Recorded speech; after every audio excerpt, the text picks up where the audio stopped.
یہاں پر مکہ شریف کے اندر اللہ کے گھر کی تعمیر اور ساتھ کچھ دعائیں کی. وَإِذْ يَرْفَعُ إِبْرَاهِيمُ الْقَوَاعِدَ مِنَ الْبَيْتِ وَإِسْمَاعِيلُ رَبَّنَا تَقَبَّلْ مِنَّا إِنَّكَ أَنتَ السَّمِيعُ الْعَلِيمُ. اللہ نے فرمایا یاد کرو جب ابراہیم علیہ السلام خانہ کعبہ کی دیواریں اوپر کر رہے تھے، کھڑی کر رہے تھے، اس وقت انہوں نے اللہ سے دعا کی ربنا تقبل منا، اے اللہ تو ہماری طرف سے اسے قبول کر. اب دیکھو خانہ کعبہ کی تعمیر جو ہے یہ ایک نیکی کا کام ہے. تو نیکی کا کام کرنے کے بعد پھر اس کی قبولیت کے لیے علیحدہ بھی دعا کرنے میں کوئی حرج نہیں. مثلاً آپ نماز پڑھتے ہیں تو کئیوں کو یہ ہوتا ہے نماز پڑھی تو فوراً نکل گئے بھائی دعا کر لو. دعا کرنے میں قبولیت کا زیادہ ایک ہوتا ہے کہ اللہ تعالیٰ اس نیکی کو قبول کر لے. نماز پڑھی ہے تو نماز جو ہے یہ اللہ کی عبادت ہے، تو نماز کے بعد پھر آپ اٹھا کر دعا کرنے میں کوئی حرج کی بات نہیں. اسی طرح جنازہ پڑھا ہے تو نماز جنازہ کے بعد آپ کھڑے ہو کے آرام سے بیٹھے دن کے پھر دعا کرنے کی آتا ہم نے جو جنازہ پڑھا اس کو قبول کر لے اور کوئی حرج کی بات نہیں. تو آپ دیکھیں ابراہیم علیہ السلام نے خانہ کعبہ کی تعمیر کی ہے اور دیواریں کھڑی کر رہے ہیں، ساتھ دعا کر رہے ہیں ربنا تقبل منا، اے اللہ تو ہماری طرف سے اسے قبول کر رہے. اور اسی طرح آپ دیکھیں کہ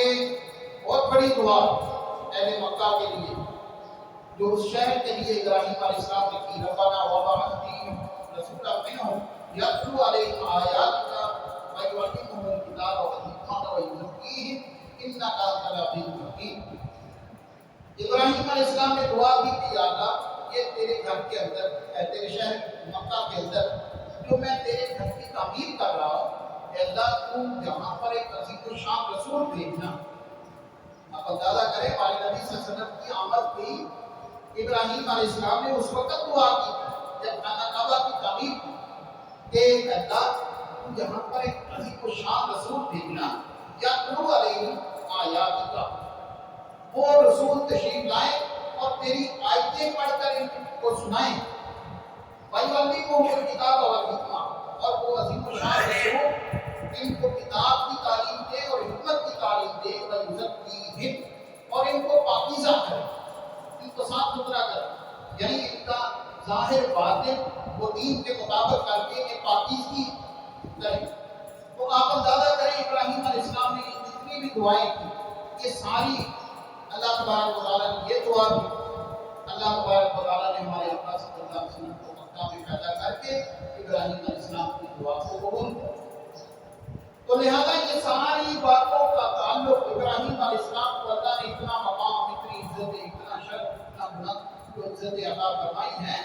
ان سب کے پیچھے وہی ہے کہ جب اللہ کا حکم ملا ان کو